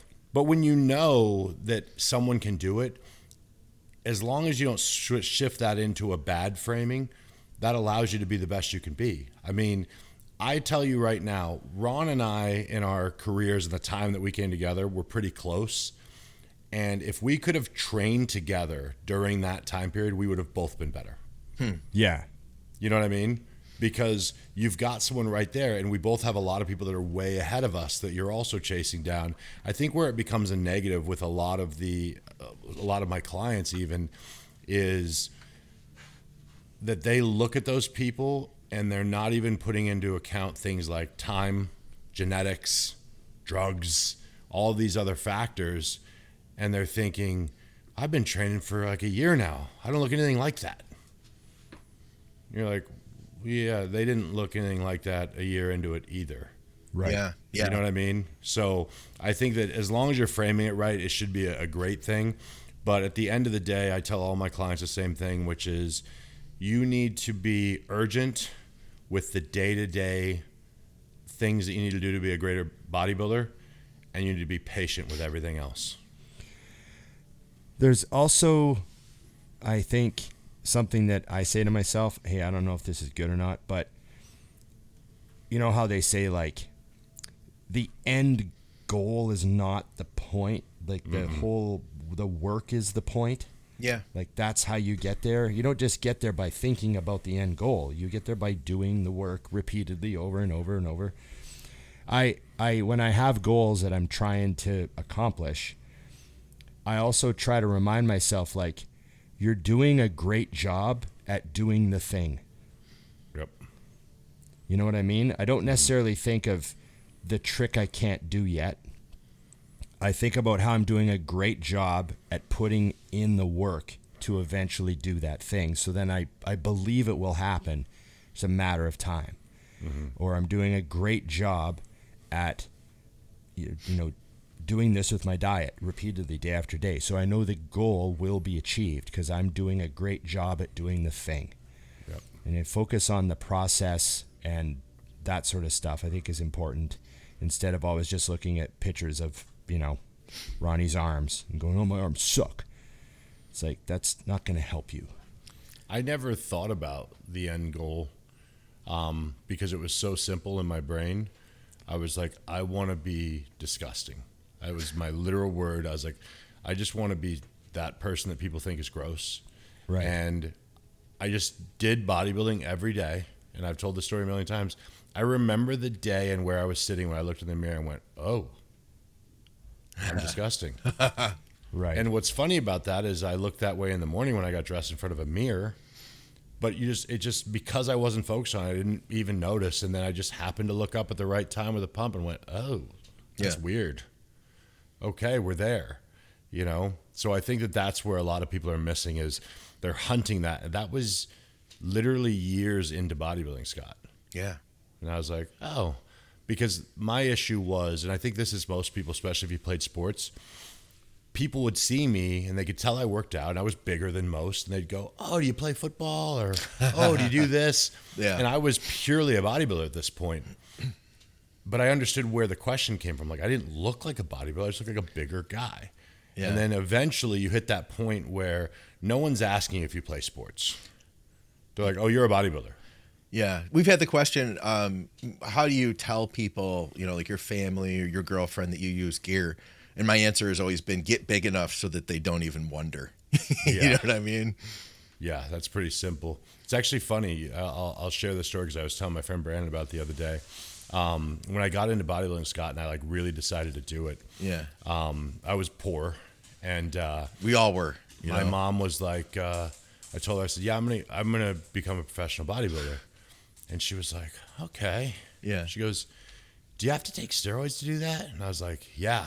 Lots of them, Mom. And she's like, are they expensive? And I said, well, they cost about this much to get. And she goes, well, how are you going to afford that? And I was like, I don't know. I mean, I'm like paying for my food at the point and my mortgage. I had a house at this point and things. And she's like, all right, well, if I gave you $500 a month for a year, would that help? And my mom didn't have a bunch of money. Yeah. She was just one of those moms. And I was like, yeah, she's like, you don't have to use it all for steroids, but it'll help your bodybuilding. And I was like, this is a really awkward conversation, Mom. Yeah. But yeah, so my mom gave me $6,000 my first year of like really getting into bodybuilding to help with food, supplements.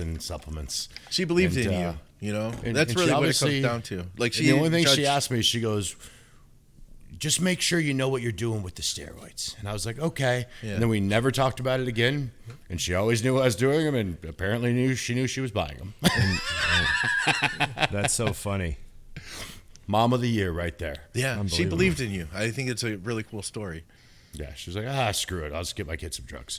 Yeah. Anyways. How to make your kids love you 101. Yeah, exactly. She was playing the long game. She's like, he'll have to pay me back eventually. Oh, man. All right, simple one from our good friend Lucas. What are your guys' guilty pleasures? And this is from the movie the other night. He says, I know Dusty likes to add M&Ms to his popcorn, but maybe you got some more interesting ideas. Guilty pleasures, gentlemen. Mine is pizza. Some pizza. I love me some pizza. Or a piece of like a milk chocolate bar. Oh, like yeah. Dairy Milk or Hershey. Yes. Like just chocolate. I don't want a candy bar. Okay. Just milk chocolate. You know, like Hershey's Kisses or something like that. If you give me a handful of those, they're gone. Yeah. Or like a good chocolate chip cookie. Like that's really like those three things. If I could have a little bit of those three things, I could eat like contest food like oatmeal and egg whites and chicken and rice the rest of my life. Yeah. You do. Yeah, pretty much. Right. So do we. Yeah, a little bit of chocolate chip cookie, a little bit of milk chocolate, a couple slices of pizza once in a while. I'm like, that's it. I love that. You know, Ron, on that note, one of the things that I love doing when I'm smoking a cigar is I like chocolate. Like they have these chocolate, like they're dark chocolate with caramel in them. Oh, that you buy at Costco. Yeah. And I have one. You have wine? That's all I need. Salted I just caramel want chocolate, one yeah.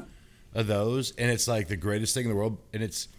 But I don't even want more than one. I'm like, that's great. Moving on with life. Yeah. What's something you got, Scott? Does it have to be food?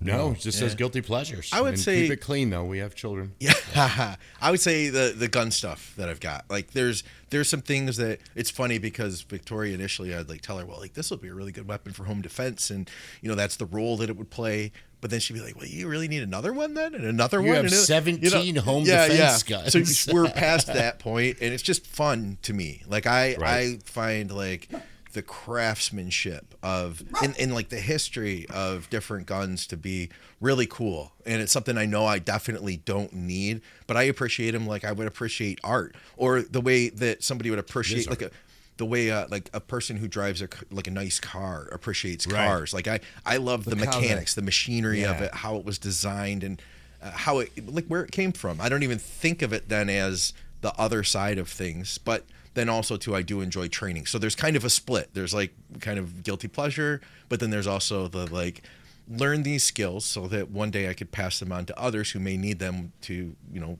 fend off our government 3 decades or whatever, or three generations down the road. I want to bleep that part. I don't know. I said that really carefully. We can say tyrannical government. Real loud. Yeah, real loud. Also chocolate. I like chocolate too. I liked this one, but it's not a question, but it has to be said anyways. This is a friend of mine, Justin Montgomery. No question today. Just want you to trigger Ron into rant about dancing posing routine we saw this weekend. I didn't see it. Oh, damn. I did see that. Who was that? Oh, I just lost his name. He's really well known. Can't think of his name off the top of my head. But what'd you think, Ron? Well, on the list of things I can't do, that's one of them. Yeah. I'm not I'm a bodybuilding purist. I'm not a fan of dancing, posing routines. Hey, more power to you. If you place well and kick some ass and look awesome, that's cool. I know there's lots of guys out there that throw a little bit of, you know, whatever they're doing. But that was pretty full-on dance, wasn't it? Yeah. You know what I thought of when I saw the question and I saw There's no rule about having fun. Is I think when you've been in the sport a long time, and you consider yourself a purist, you think one way, but I try to step outside of that. Yeah, I try not to be that guy. Well, I think of Don Cherry and how much he hated Alex Ovechkin. Right. Because he would score a goal, and he now has the record for most goals in a career, and he would make a big deal of it. And Don Cherry was just a purist of bodybuilding. Like, you put your hand in the air, that's it.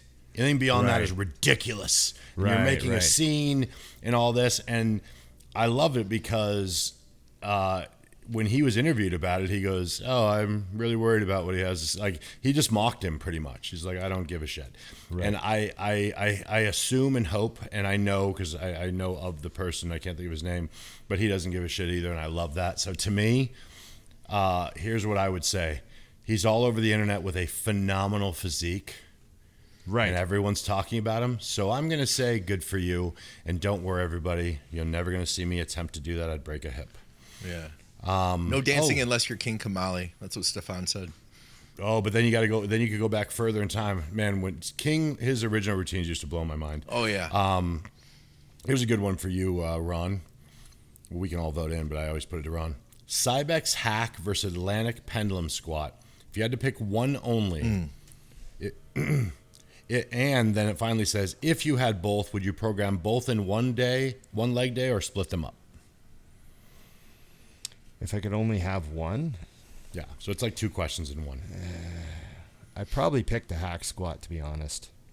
Yeah? I wouldn't. It doesn't hold enough weight. I think the hack squat is just a little more versatile. The pendulum is generally a quad dominant. Yeah. And it's a dynamically loaded. It's already dynamically loaded because of the pendulum arc. Mm-hmm. Sure. So you got the easier at the bottom, hardest at the top, right? The hack squat isn't like that. You can make it like that with bands. Right. So you can do more to the strength curve of a hack squat. You can't reverse the strength curve on a pendulum because you can't band it. You can't. You have to do it from the ceiling. Yeah. Well, then that just deloads the bottom even more. Like, it just makes it more exaggerated, right? Yeah. You put a band on a pendulum, it just exaggerates the strength curve even more. You can't flip the strength curve. So I think a hack squat's a little more dynamic. And when you move your feet around on a hack, it makes a bigger difference than on a pendulum. Right. I agree So that's my thinking, right? You could also do calves on a hack squat. Sometimes if it's the right type of hack. I don't know. I think it's a Cybex. No, he said Cybex. Sure. Yeah. I've been doing calves on mine. And on this. The reason I said is, so the Cybex hack is still my favorite hack. Yeah, it's a good one without question. I love it. But the only thing is even now it has to be at the end of a workout because it can only hold so many plates. Right. Dusty's too strong. Dusty problems. But I love that thing. I don't have those. Yeah. Would I program them both in the same workout? Well, I mean, what are your options? Is that all you have in your gym? Like, there's nothing wrong with 2 quad focused exercises in a row. Are you training quads? Yeah. Then I always split them though because I have so many options. Yeah, like I consider them to be like kind of like in the same category. I would choose one from, and then I would, typically I would add a pressing movement and then maybe a single leg movement. Like, that's how I think, right? But yeah, I did the Cybex squat press the other day or yesterday, Ron. I haven't done it forever since my health is back to normal with my knee. We did that with a 6 count negative and a 2 count in the hole. That was horrific. Well, one of the greatest inventions of my life, right there. Was that stupid idea? It's too many seconds per rep there. It's a lot. Yeah, when you're like finishing that last 4 inches of the push, your whole leg feels like it's going to pop. So that's going to be left in the program for sure. Scott, did you say we had some for the Patreon? I don't want to miss those as I just rant along here. We had a couple on YouTube. One of them was, why aren't people using vegetables? I don't know if that's true. But he said, is there a reason why more bodybuilders aren't using more vegetables just to make their food taste good? I never see anything other than peppers, pickles, onions, salsa, etc. That are negligible in calories, taste bombs, and tons of nutrients. So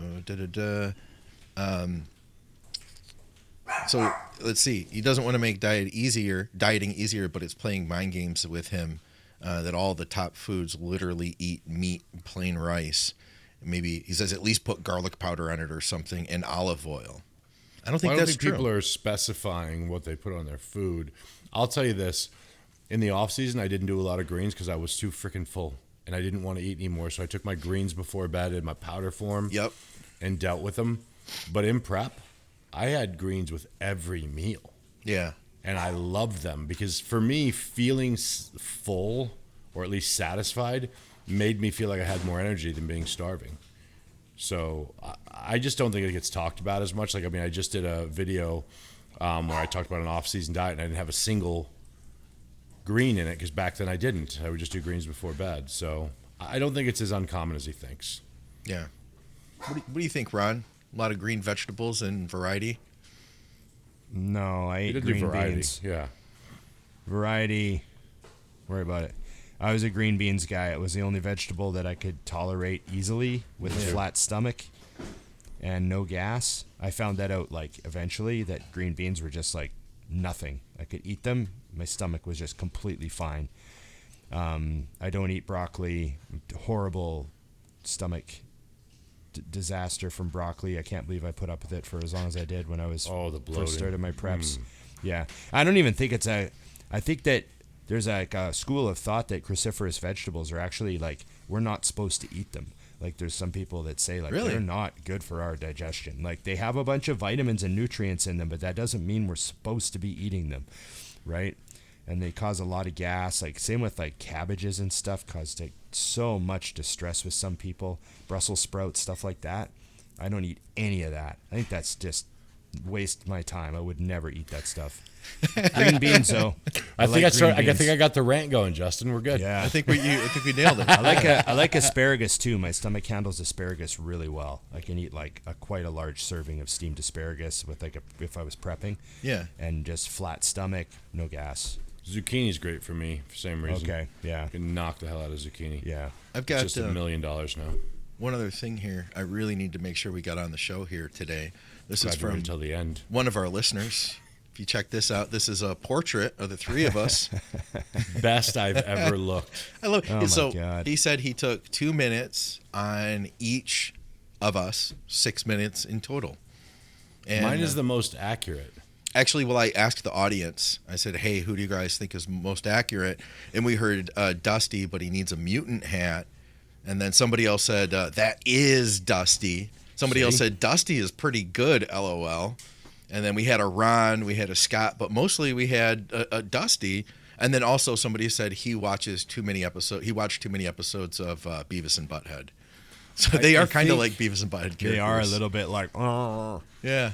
Yeah. Well, first off, I don't wear a hat if I'm in my smart mode of the glasses because my bent bill's always right, he's in got the way. smart mode on. Yeah. Mode's I have smart engaged. mode's off today. Yeah. And the reason that mine's the most accurate is because I'm the easiest one to make look bland because that's how I look in real life. Ron, I don't know. He only gave you like 37 seconds, I'm pretty sure.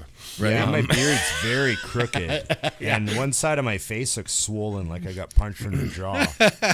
Plus, your hat is perfectly even on both sides, and we all know you don't know how to curve a bill. Right? No. But like he got your neck right, Ron. He got Yeah, that's true. like there's some general basic things. He like overdid Ron your is neck, borderline and then looking like a penis. and then underdid mine by a little bit. You know what I mean? Yeah, just a It little. started with a penis. It started with that, and they just filled it in. Yeah, that's Ray, by the way. Thank you, Ray, for the artwork. He said he's just watching the show and he started drawing this out. Took him 6 minutes, that's two on so each funny. of us. Yeah, Well, I'm very happy to see the viewer engagement that we yeah, got. this is awesome. Oh, man. Let's see. I wanted to get that simple one. There's Where lots did of it good go? ones. Yeah, they really did nail like great ones, but there was one simple one. Oh, there we go. I wanted to get this. Just both of you guys can answer.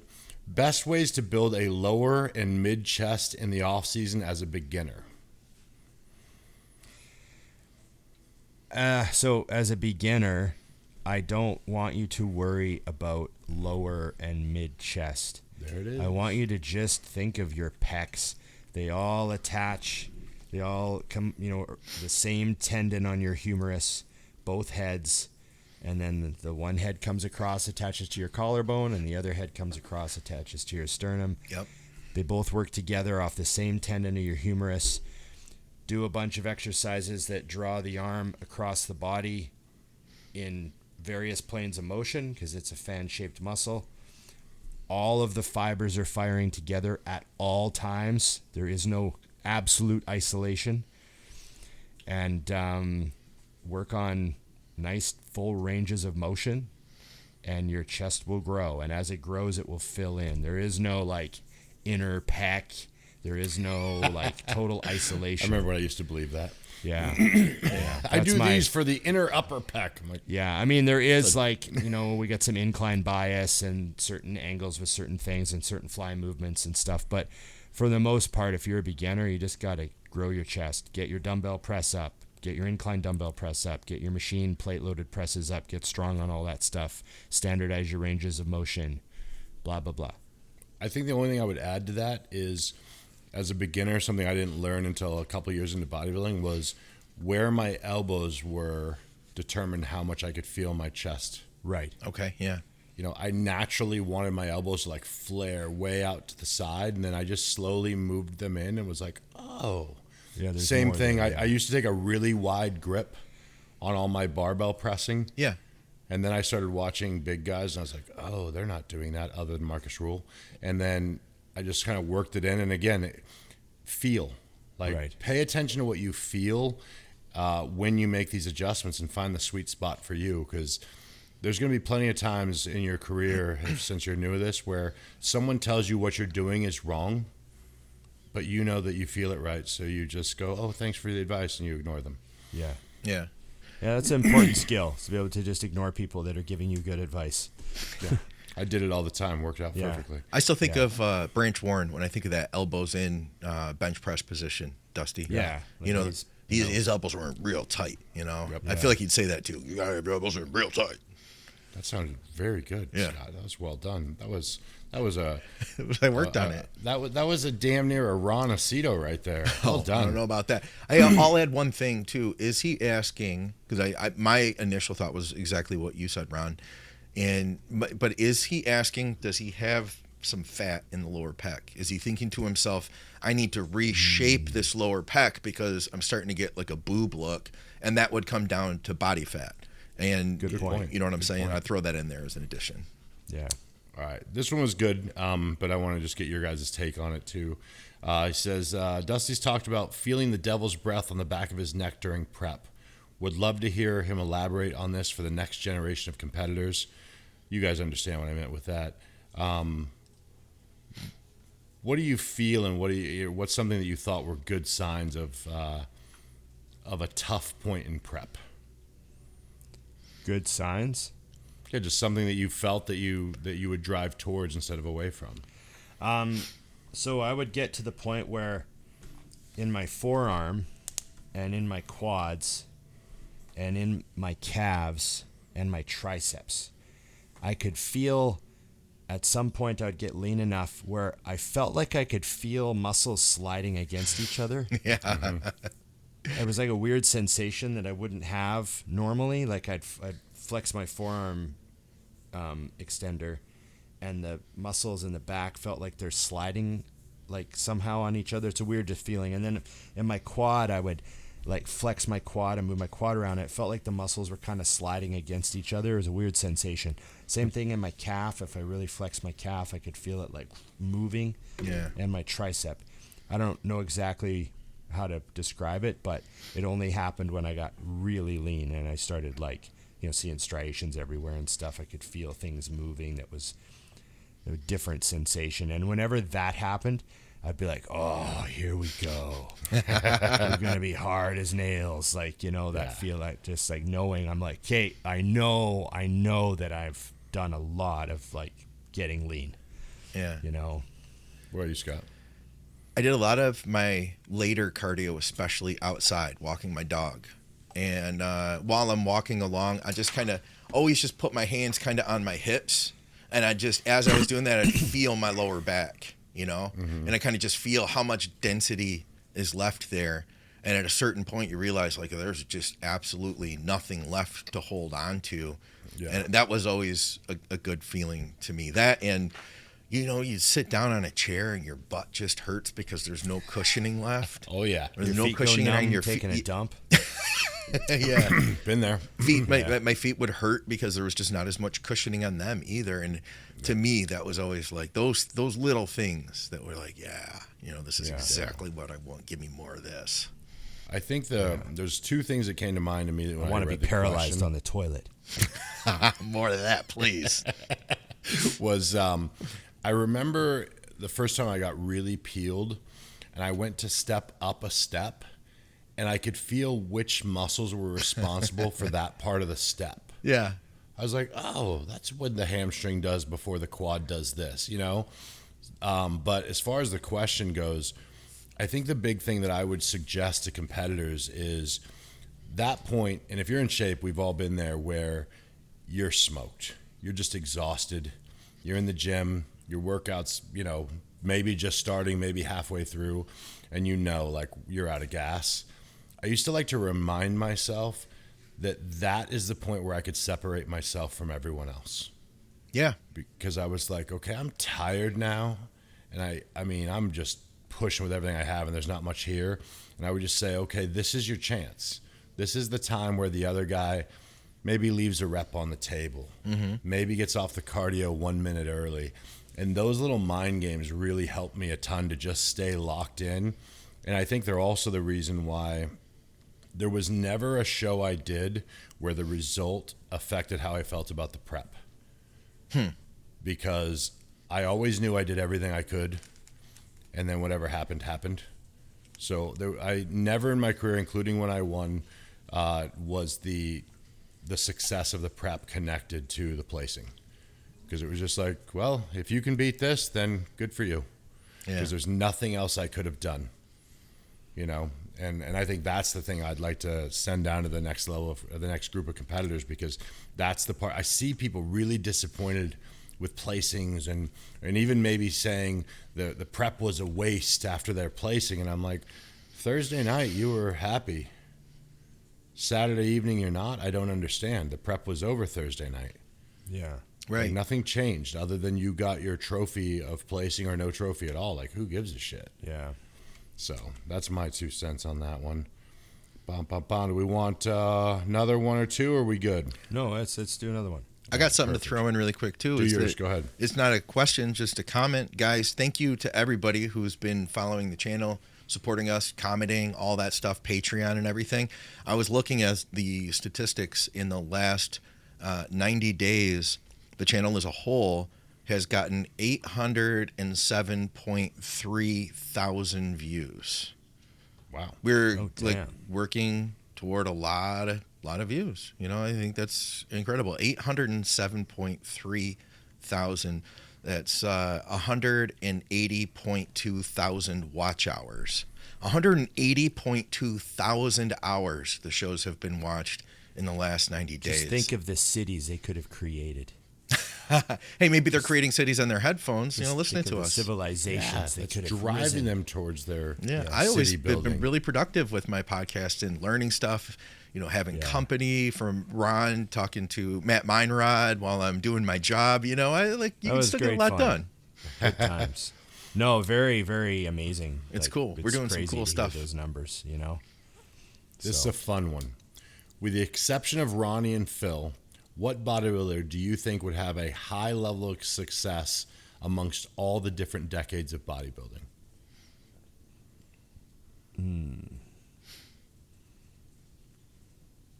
Aside from Ronnie and Phil, it's funny that he isolated those two, because those two. Yeah, they aren't the ones that I would have said would. Yeah. Well, I'm going to throw one in easy real quick. Okay. Dexter Jackson. Yeah. So, yeah, like a 2000. Well, you want to say 2008? I'll say any Dexter Jackson. Yeah.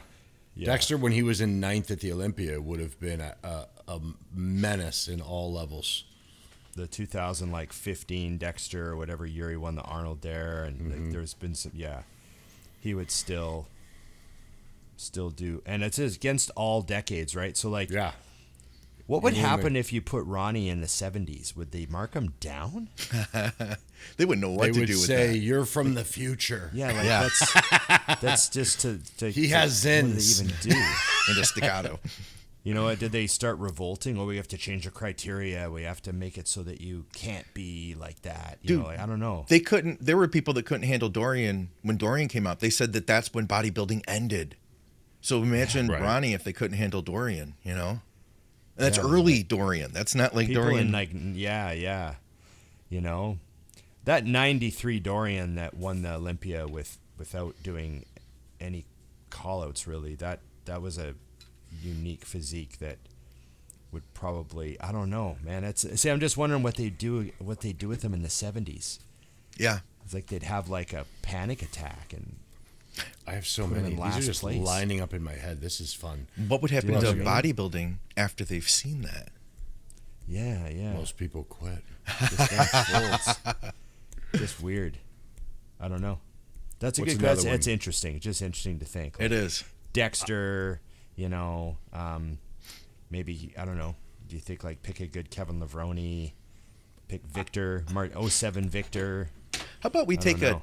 How about we take a current Terrence Ruffin and drop him in with Open back in the 70s? How about we see what God. that looks like? You know what I mean? Yeah, put him next to Frank Bananas. Zane. Yeah. Well, you know what I was gonna say? That somebody who popped in my head, and I assume half the audience won't know who this is. Dennis Newman. Oh, yeah. Okay, yeah. Crazy. Dennis Newman, because if he stayed healthy, Slightly understated because he had just turned pro, so he Yeah. wasn't like massive yet, but just like perfect. but if he had kept going, absurd, and he was put together, he'd be making Bumstead money. Wrong time. Yeah. Yeah. I remember I was at the USA's one year, and this guy came up and was talking to me. He's like, "Oh, I see your brand everywhere," because I was at the Mutant booth. Okay, yeah. He's like, "Oh, yeah, it's cool, blah, blah, blah, blah, see your videos." And I'm like, "Oh, okay." And I'm talking to him for a while. And then he, like, chats, and someone comes up and goes, "Hey, Dennis, how's it going?" He's like, "Good," and they're talking. And then I'm staring. I was talking to the guy for like 20 minutes, and now I'm like, "Oh, my God, it's Dennis Newman." And I go, "Wait, are you Dennis Newman?" And he's like, "Yeah." And I'm like, "Oh." I was like, "Dude." Like, Yeah. I was a fucking kid when you were in the mags, like this mind-boggling, you know. And he was like, "Oh, thanks." He was just like totally cool, like you know, no big deal. But I was funny, yeah. Yeah, he was always to me like what bodybuilding should be, and I could never be. He was awesome. Yeah. We've got a Lee Priest in the comments from Finn. Oh, that'd be good. We also have a big Rami fully loaded with oil.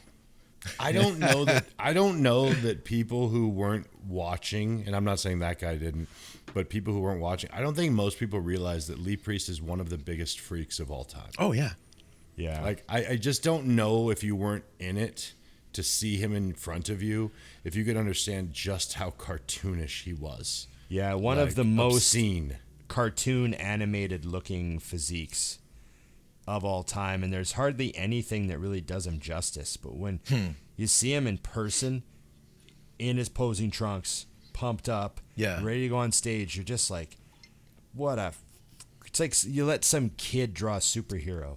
Yeah. Just draw it out of just draw some crazy superhero, like massive arms, huge legs, tiny waist, like just the Yeah. craziest Calves looking. that look like everyone else's quads. Yeah, just the proportions were so ridiculous. Make the head real small. I saw a thing, Ron. know? Someone asked Jay Cutler a question along the lines of like, "Who's the freakiest Yeah, bodybuilder?" and he said Lee Priest. Yeah, He's like, he "Lee's said the people don't freakiest get it because bodybuilder." he was a real small guy, Yeah. so they just don't get it. But it was such a crazy look. Yeah. Yeah, and it never went away. Like when I knew Lee when he lived in Scottsdale for a short bit, and I mean he was done, and he was ridiculous. Well, another he thing. come in like a t-shirt, and you see his forearms Yeah, they're out of Yeah. this world. just blown out, and he's like, "Hey." Another crazy thing about Lee was how like small he was as a frame, his frame. Yeah. Right. So when you watched him train, like all the barbells were way longer than he was tall. Yeah. So everything looked kind of funny. Like when you see him repping 315 on the incline, it's like from far away, it looks like there's a kid repping 315. Because, you know, you're just thinking how, like, you know, his Yeah. feet barely touch the floor. He's got the seat all the way up.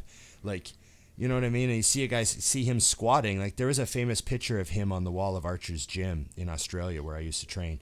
There was a picture of him squatting 6 plates. And apparently he was only like 18 or 19 in the photo. Wow. Right? And he's squatting 6 plates. He's got some guy spotting him. He's screaming. He's got a flannel shirt on. Ah. Like, it's the most hardcore photo of Lee as a kid, right? Yeah.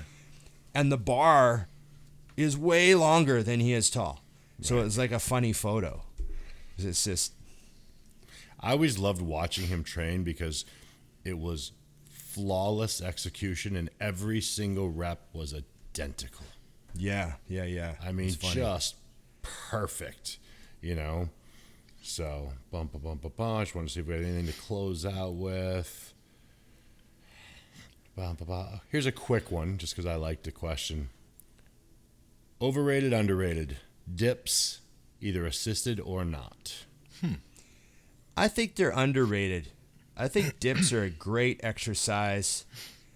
I think that we got to take clues from other things we see in athletes. And if you look at male gymnasts who don't do tricep extensions, who don't do incline presses, a lot of them, like not all, but a lot of these guys have these great little physiques. They got little shelves on their pecs. Yeah. They got horseshoe triceps. Some of their triceps are striated. Like they've seen guys working the pommel horse before. Oh yeah. And their horseshoes are striated. And you see those Olympic athletes that have like 5% body fat, and you're like stage lean. Yeah. Right? I've seen like American gymnasts doing pommel horse work with striated horseshoes and like pecs that are completely striated.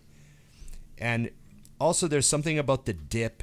It's like a survival move. Like that's a move that you would really do in real life if you were like living in nature. Like you'd have to get yourself getting out of the pool. You have to getting out of the pool. Like I was always jealous of people that were good at chin-ups because I was never good at them. But like a dip is another like body weight. It's a real functional move. Like if you can't, like Johnny Jackson said, what's the big deal? You're just moving your body through the air, right?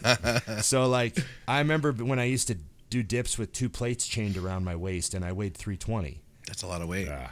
And I remember my arms and me were at their very biggest when I was doing those. I just think dips are a great like upper body mass building kind of everything. Your lats even get hit because they got to stabilize your scapula and they contract to a certain degree.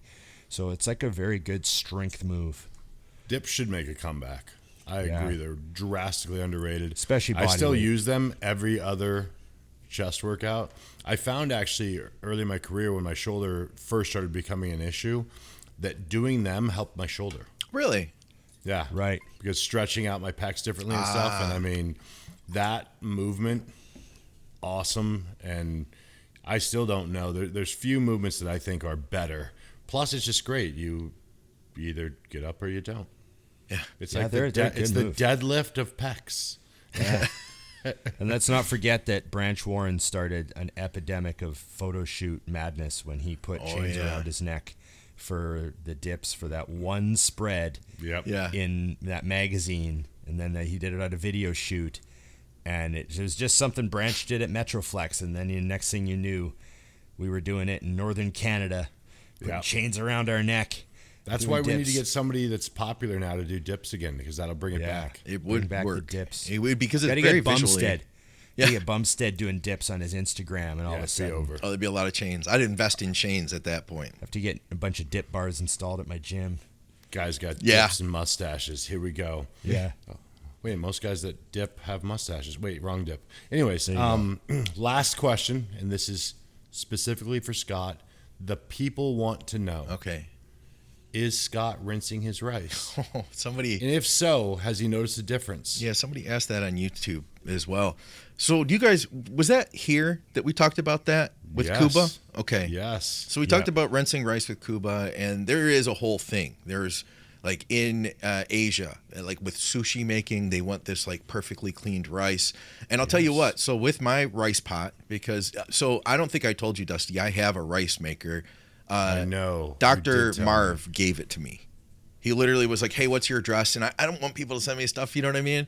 He's like, no, I really want to say thank you to you. I was like, okay, so here's my address. And 2 days later, a little rice cooker showed up.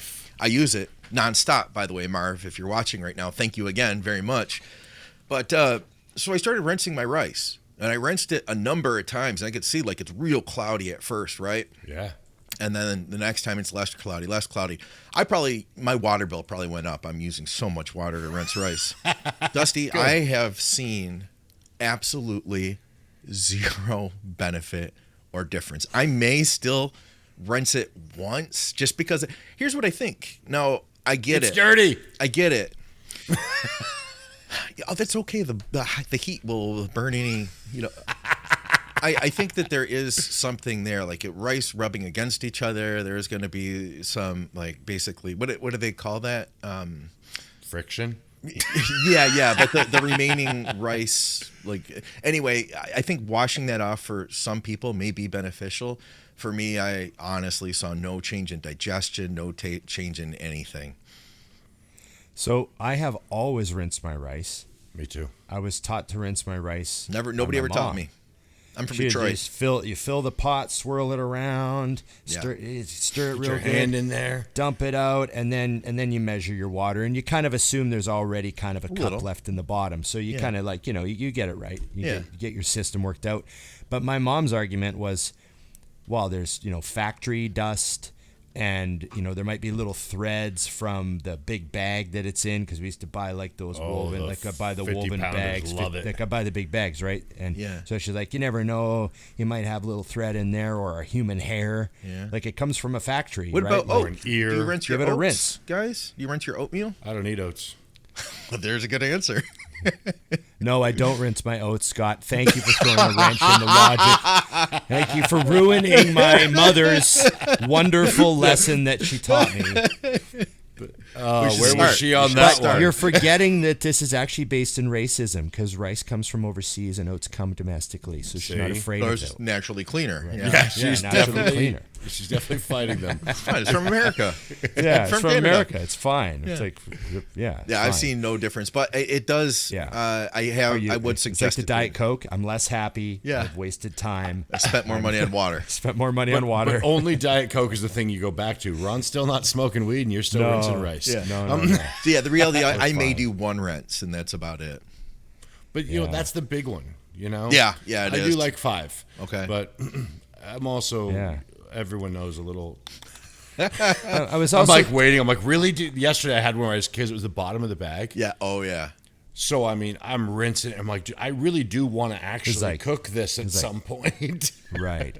And I think I also believe that if I don't rinse it, it'll cook a bit differently. Yeah. And then it won't be the way I want it. Like the texture might be a little different, and then it won't be the way I want it. Tanya, you're eating 40 grams at a time. Why not? Why bother? I agree. Yeah. That's like a bite and a half. Bites. That hurts my feelings, right? I feel bad. You're shredded, though, I'm sure. Yeah, or she's on her way to be, Yeah. There you go. 40 grams, if it was written in my routine, I think I'd probably just be like, fuck it. Just not eat it. Ooh, she also doesn't chew more gum. She doesn't wash her meat before she cooks it either. I definitely wash the meat, unless it's like a ground meat, because you can't really do that too easily. Yeah. Wow, you guys wash your meat. You don't wash like chicken? I wash my meat every day, Dusty. Well, yeah, that's important. But anyways. I can wash it as fast as I want to. I'm not taking it where I could have. I'm just skipping. Totally, that was way over my head. Yeah. That's the first thing I thought Many of. times as I want. You should wash your meat, Dusty. Ron's meat is always washed, Very people. on top of that. You never know. You got to be prepared. That's right. I'm going to get the T-shirt set back up, by the way. Do we need an accurately rated T-shirt? Accurately rated. Hashtag accurately rated? Or just With accurately Scott's, rated? with the picture of Scott from that thing underneath of it. Yeah. Accurately rated? That would be That's amazing. what we need. Okay. That's perfect. All right, I think we can close it out with the accurately rated Scott. Yeah, that was good. Ron's been more accurately rated than me lately, if you guys didn't notice. Yeah. In my old age, I'm drifting to the middle of the road, gentlemen. Starting to find the peace in everything. I've been trying to find the line my whole life. I didn't even know it's there. No. Okay, well, appreciate everyone's time on the chat. Glad to see everyone that was watching the show with us and experiencing the live recording. I really like the live recording, Scott. Yeah, they're fun. It's a laid-back live recording on the live channel. So James just came in with great information for Halls. Thank you, sir. Sorry, just got to throw that out there. I had the best oysters of my life from Halls once, James. Oh, yeah? Oh, damn. Fun fact. There you go. Lobster, mac and cheese. Right. There you go. Love it. Nice. That's a good man. That's a good man right there. Yeah. Okay. Did I have anything else to say? I don't think so. No, just don't do the outro like you did the intro. It ruined my life. Go ahead. Okay. Well, just thanks to everyone that was watching. Remember, like, share, subscribe, comment, and Ring the bell.